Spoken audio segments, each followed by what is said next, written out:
I am definitely going to need a shrink after seeing this movie. Ladies and gentlemen, boys and girls, welcome to my review of A24's newest horror movie called Bring Her Back. And the story of this very, very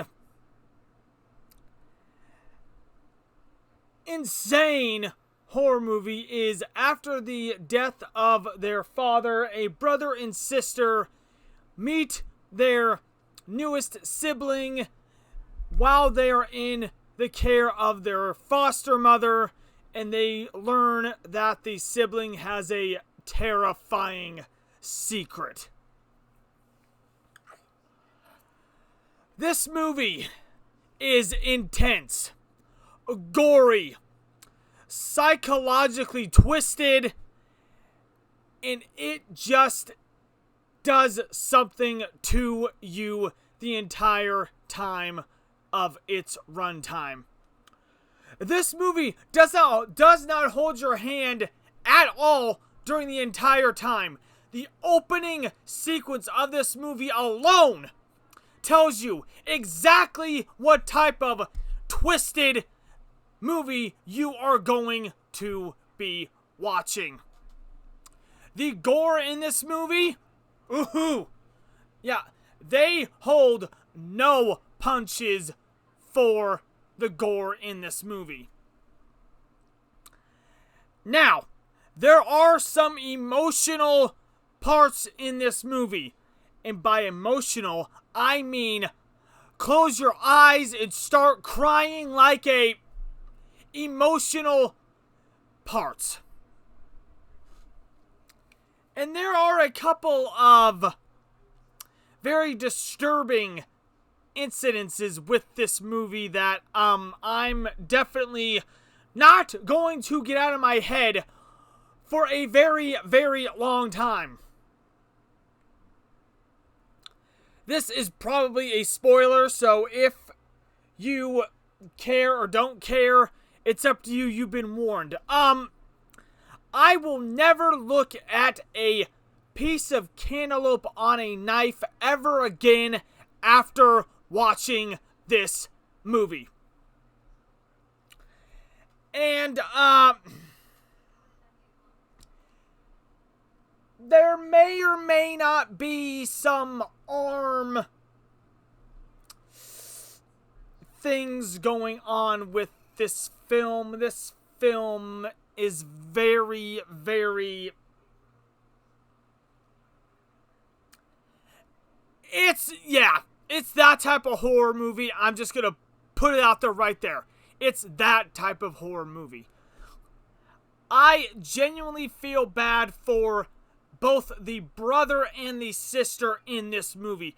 And the foster mom, she's not as, loving and sweet as she thinks she is. I understand to a degree of what she's going through, but you, lady, are absolutely insane in your brain. Somebody call the freaking cahoots to get this woman some help. Because she desperately needs some help.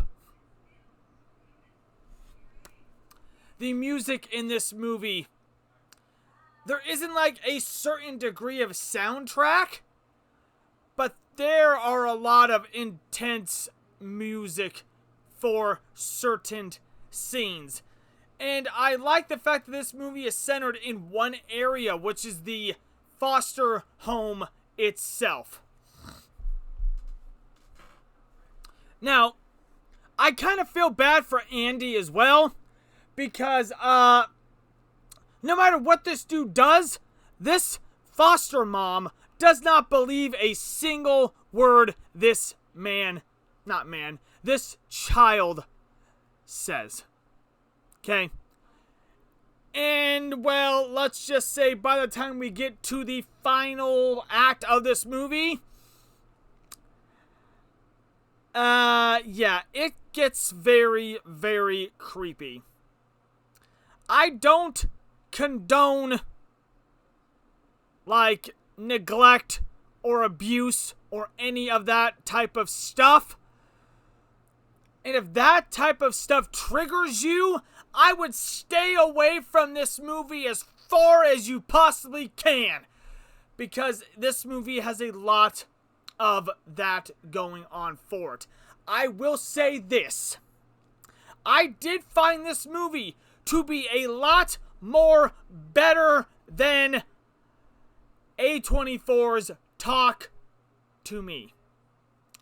In the aesthetics department, the creepy department, the story department, even though I'm going to be honest, both stories are, they're a little interesting, if I do say so myself. But this is probably going to be the best horror movie of the year. I don't even know what is going to even come close to scratching the surface when it comes to the sadistic twistedness of this movie. So I am giving Bringherback a terrifying, blood-curdling, need some therapy and a shrink and to go take a walk, 9 out of 10. If you are a huge fan of horror, I would seriously go check this movie out in theaters, with some warnings that I've warned you about. But other than that, you should have a good time with this film. So, there you go, guys. That's my thoughts on Bringherback. If you enjoyed this review, make sure to smash the video with a like and consider subscribing to the channel. And let me know down in the comment section below, how did you feel about this movie? If you saw it, are you going to see it, or will you wait until streaming or physical media? And speaking of Talk to Me, I will link my review of Talk to Me right over here. Until the next one, guys, peace!